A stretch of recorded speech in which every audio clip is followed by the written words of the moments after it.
to the Kemetic How-To Guide for Egyptian Pagan and Kemetic practitioners. I'm your host, Sharon.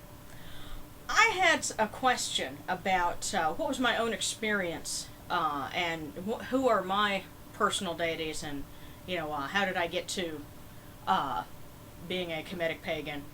And the funny thing is, I actually had written sort of an autobiographical chapter, but it never fit into either of my two books, Following the Sun or Circle of the Sun. I just couldn't find a place where it would fit and work and not sound like complete self-aggrandizement. So perhaps this is the best place to put that, because maybe it will give someone, a little bit of insight, into their own experience. So here goes. To start off with, my father's family and everyone going back in that line is all Roman Catholic, and that's how I was raised. And Laborde, by the way, that's not my married name. That's my birth name, and it's French, so they're all French Catholic. And I stayed Catholic until fairly late. I was about 22 or so when I finally moved away from that. But even though I was raised in it and went to catechism and all that, I had a lot of questions. There are a lot of things that didn't seem to make sense, like why is sex, the original sin, when that's how we were made to reproduce? If everyone came from that, that doesn't make sense, especially if we're made in God's image, then why would he make us to reproduce through something that was bad? Another question, if the other gods, are false, then why is it that you had civilizations like ancient Egypt that spent 3,000 years worshiping supposedly false gods? Surely somebody would have known, they would have felt something that would have said what they were doing was wrong, right? But those were the kind of questions that I didn't really let them stay in the forefront of my mind until much later. But it felt kind of empty a lot of times too. A lot of times I would pray at night and I felt like I was just praying to empty space, like nobody was home. The one time that I remember something that was really pretty profound is we were doing something one Sunday afternoon at the church, and I just remember there was this, I could see a lot of light. There were skylights in the church, and I remember looking up and the clouds parted and I could see the sun through the skylights, and just something about that was really moving, and I just still remember it. And I guess that kind of figured into where I would turn later. I fell in love with ancient Egypt when I was in the 6th grade. This would have been around 1988. I remember looking through my world history book, and I saw a picture of the Book of the Dead, the chapter, where someone's heart is being weighed. And I remember seeing Anubis, with the jackal head, and going, oh wow, that is so cool. I have to find out everything I can about these people. Because, of course, I love animals and, wolves, and see someone with a head that looked like a wolf's head. And this was also when Ninja Turtles was really big, and so they kind of looked like mutants. And so I just had to go and find out about, these deities with animal heads. So I was reading everything that I could. And then that spring, lo and behold, there was the Ramesses the Great exhibit that came to a big city not too far from me. So we went on a field trip, and my one souvenir that I got, I still have. See if you can see that. Slurp like an Egyptian. This thing is almost 25 years old, and I take very good care of it. But that was my souvenir from the Ramesses exhibit, and I was so hyped up about that. I was still talking about it that summer when I went to visit my aunt, and was telling her all about it. And she says, oh, well, look in my study, there's a book you might like. And it was, let's see if I can get it out, this book right here. Oh, hang on. It was this book right here. This is from the original Tutankhamun exhibit that toured the U.S. in the 1970s. And of course I see this book, I was looking through, I was like, oh wow, can I have it? And obviously she let me have it. So that was the first book in my Egyptian library, and I still treasure it very much. And I spent that whole summer reading through it, and was just became fascinated with King Tut. What's funny is I have a great aunt that everyone calls Tut. That's Aunt Tut. We don't know why she goes by that name. She just does. And I was, at a point where I wanted to assert my own identity, so I said, I'm going to use the nickname of Tut. At least I can say why I want to use it. And my parents thought I was going through an identity crisis. And I decided, see, when I was a kid, I wanted to be a paleontologist and go dig up dinosaur bones. And when I became obsessed with ancient Egypt, I wanted to go to Egypt and dig up mummies. And my mother would have none of that. She said, you can't go to Egypt, they still sell women over there. And of course, I have told people from Egypt that, and they've all laughed. Because, like, they don't sell women, in every other corner of the globe. And of course, another thing that she didn't realize is that generally when people go as part of expeditions, they're attached to either a university or a museum, and they often have a security detail and things like that. They don't go by themselves, but parents don't always know everything, and they tend to act on just what they do know, which, when it's not that much, you're kind of stuck. At 15, I ended up changing my career goal from being an Egyptologist. I decided I wanted to be an animator and a producer for other reasons. And ultimately it was because I realized I had stories that I wanted to tell, stories that might help to make the world a better place.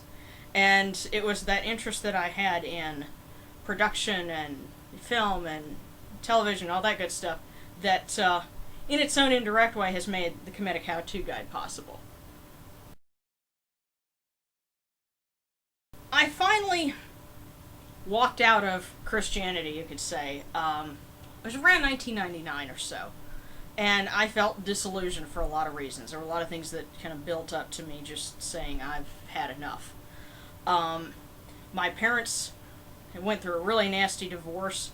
At the time, my mother was cheating with two different people, one of whom was about my age, and was going to college with me and my fiance, to become husband. Then, less than 6 months after that, I lost somebody who I thought was my best friend to mental illness. She, not because she, took her own life or something, but because, I ran awry of her very, brittle view of the world, and we had a very nasty public falling out on Usenet, for those of you who remember the old Usenet forums. And the funny thing is, nowadays, this sort of thing happens all the time. It's, internet dramas, and, things like that happen in Kemetic forums, and you name it. But this was in the early days of the internet, and this was somebody, she had been to my house, she had been my guest, and, we'd known each other for 5 years, and then for her to suddenly turn like that, that was really difficult to take.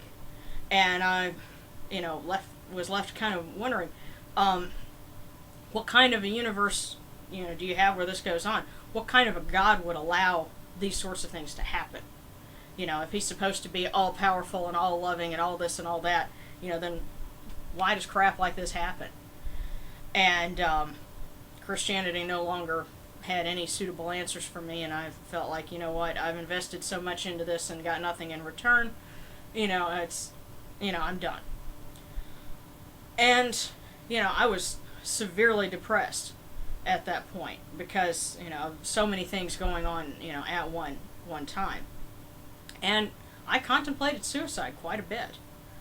That's when I first started to hear from people, from entities. And the first one that spoke to me was Tutankhamun. And what he said was very simple. He just said, live for me. And he explained, every year that you live beyond, what he did. Remember, he died when he was 19. He said, every year beyond that you live is one that I get to share with you. And I'm not ready to see you yet. And so basically, because I promised to him, you know, I kept going. And later on, the next entity, the first deity that I got to hear from actually was Anubis, and that's the first icon that I got was one of Anubis. And by the way, some Kemetics, raise their hackles at the idea of referring to the deities by their Greek names. But you know what?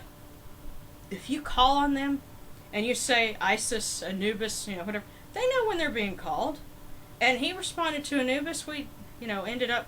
One of the things that he told me was, if you're hard on yourself and you judge yourself, you make my job harder. Because remember, he is present when someone's heart is weighed, in the court of Osiris. And if you're, if you've decided that you're a bad person, then that makes it harder for him to judge you fairly. And it was really a very sweet message, if you think about it. And a lot of other people that I've talked to since have, kind of said the same thing about him. After that period, I considered pursuing Egyptian religion at that point because I was still very interested in it. I was, still reading about it, but I felt like if I just went to that, I would be switching one god that failed for another, or however many. I wasn't really ready to do that yet. And then I met our neighbor in the apartment complex that I was living at the time with, my husband. And she was a sweet little Japanese lady who went by the name Mama-chan. Mama-chan was part of a Buddhist group that I ended up part of. Actually, it technically is a cult. And that's something else that I want to explain. Because the word cult, you say that and, people will, anytime somebody has a religion they disagree with, they say, oh, well, it's just a cult. What you have to understand is a cult is not one because of what they believe. It is because of what people do. It's what goes on in that group. On the upside, being part of Soka Gakkai International, I learned about altars, I learned about offerings, I learned about rituals, especially in other languages. A lot of things that would end up relevant to Egyptian practice, I learned from a Japanese Buddhist standpoint first. The downside is, because this is a group that, they're based off of a legitimate temple tradition in Japan, but that lay group has gone on to become its own thing. And there's this constant subtle pressure, subscribe to this, buy that, we're doing a campaign, we're donating, and, the money that you donate will go towards, running copy machines at one of our cultural centers in another part of the country. The thing is, if you were to actually do some digging, this particular group has so much money. The leader, they make their leader out to be this kind of holy man. He's actually a rich geezer in Japan, who has lavish accommodations anywhere he goes. I can remember being on the phone as part of a conference call. We were, doing something, and this one woman broke into tears, talking about how the leader that everybody called Sensei had been persecuted by the temple, that they had been part of, and by other people. And I'm thinking, have you even met this guy? You're crying, and it seemed really surreal to me even then. I disagreed with some things there, but I was afraid to say anything. Particularly when I think it was in 2004, they were having this big celebration in New Orleans in commemoration of the 30th anniversary of Sensei visiting New Orleans. He didn't do anything special, he just visited there 30 years ago. And the guy's still alive. And at this meeting, some folks from the youth division read this pledge of lifelong loyalty to Sensei that they had drafted. And I remember being so uncomfortable when I heard that, and just when they were drafting it, I really was, I didn't agree with it, but I was afraid to say anything. And what finally got me to the point where I was like, you know what, maybe I should ditch this. This isn't kosher. I started looking around online. Even though they said, oh well, the things that are online, they're very anti SGI and da da da da da. I just had to read and find out anyway, and I found out about another book. And this book, I was able to get it for dirt cheap because I was really broke at that point. It's called Combating Cult Mind Control. If you can happen to get a copy of this book, it's really great just because if you want to be an educated consumer of any kind of group, whether it be pagan or otherwise, this breaks it all down. Another thing you can do is he's got a website. It's called freedomofmind.org. And he explains it's not about what they believe. It's not about the faith. It is about the behavior that goes on in a particular group. And in this case, you had all of this subtle pressure to do things and to be a certain way, and they would tell me you can't have this on your altar, you can't do that, and da da da da da, and that's part of what makes a group a cult. And not all of them are going to end up like the Branch Davidians or one of those other groups that commit suicide on a mass scale. That's the extreme end of the spectrum. But you've got other ones that just they won't let you really be yourself, and they're constantly trying to get you to give money and your time and whatever else to them, and they're just using you. There are plenty of groups like that. And rather than sit there and say watch out for so just educate yourself.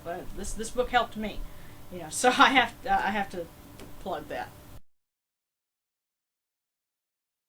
I left SGI. It was about 2004, and I had happened to meet someone during my travels doing conventions, which was how I supported myself at that point.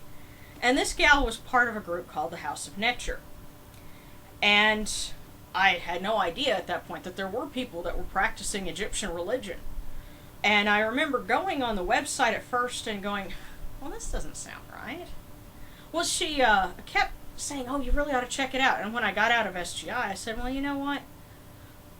I'm finally free to pursue my Egyptian interest, and I could look at the pictures, from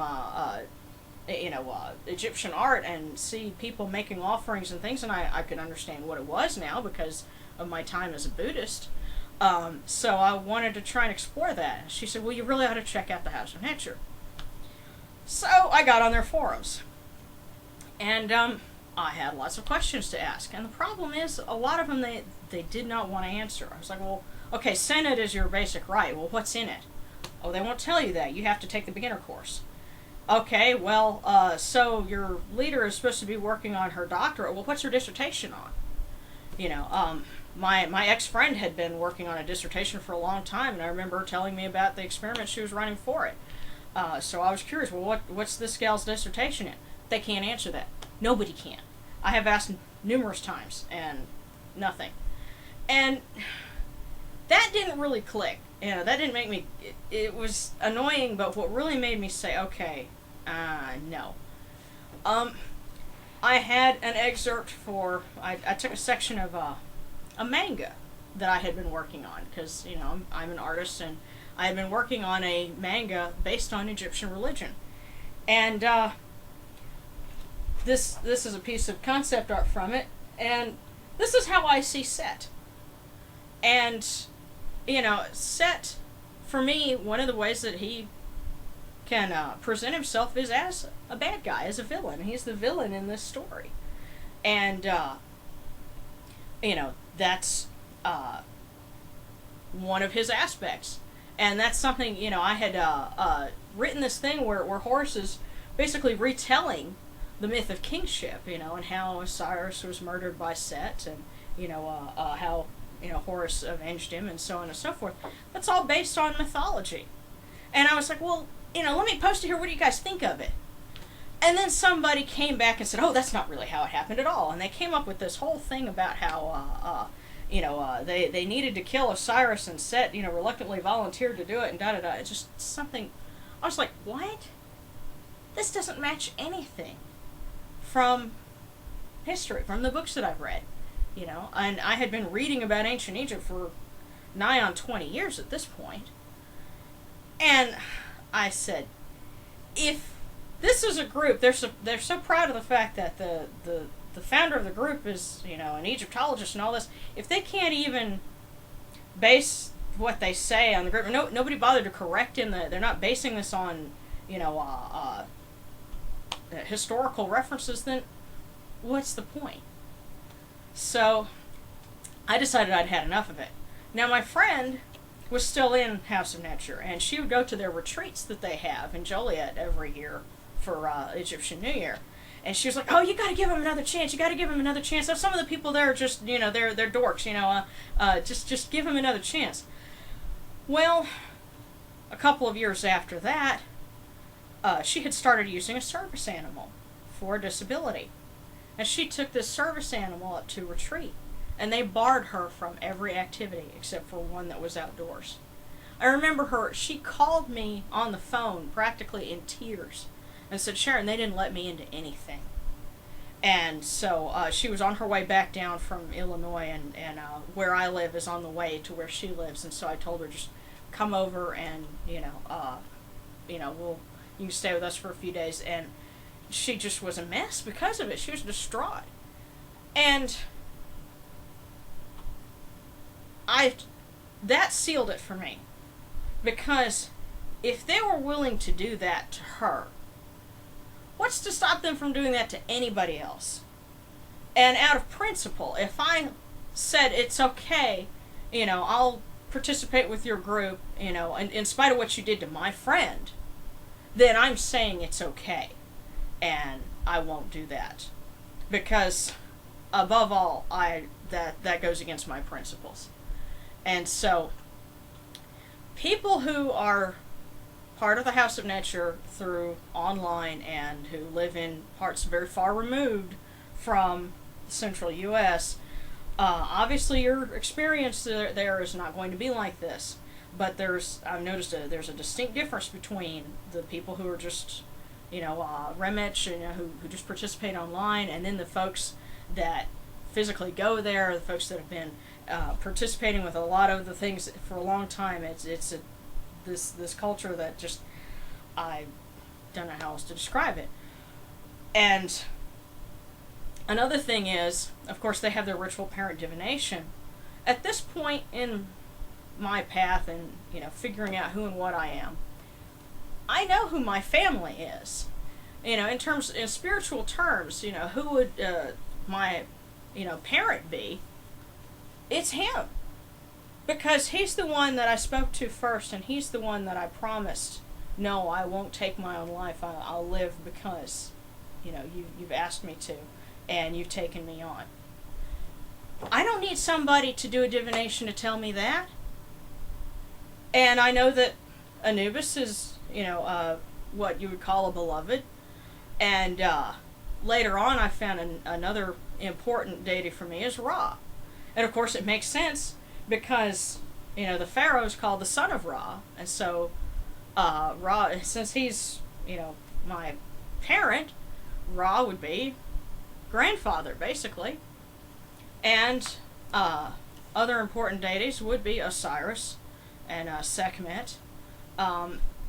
Because I like to write and to draw and things like that. Also, Jehuti is one that I've ended up working with, quite a bit.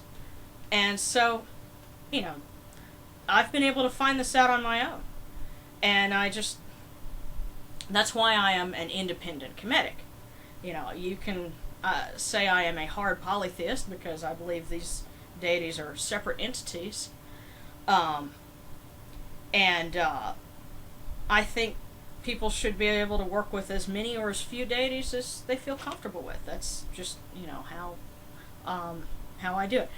I am working on a tradition and, would like to publish another book and start, my own tradition based on this, on, hard polytheism and, these kinds of things. But I've written the books that I have because I would rather see people learn on their own and not be part of anybody's system, even mine, to start with. You should be allowed to form your own opinions and come to your own conclusions, because that way, when you figure it out for yourself, nobody can dissuade you and tell you otherwise, and that's powerful. And so that's why this is the Kemetic Independent channel. So hopefully this has given you a little bit of perspective, on my approach, and how I present things, and maybe giving you a little bit of inspiration, hopefully, and if not, just an entertaining bit, on my own story. So for the Kemetic How-To Guide, this is Sharon wishing you Synapti.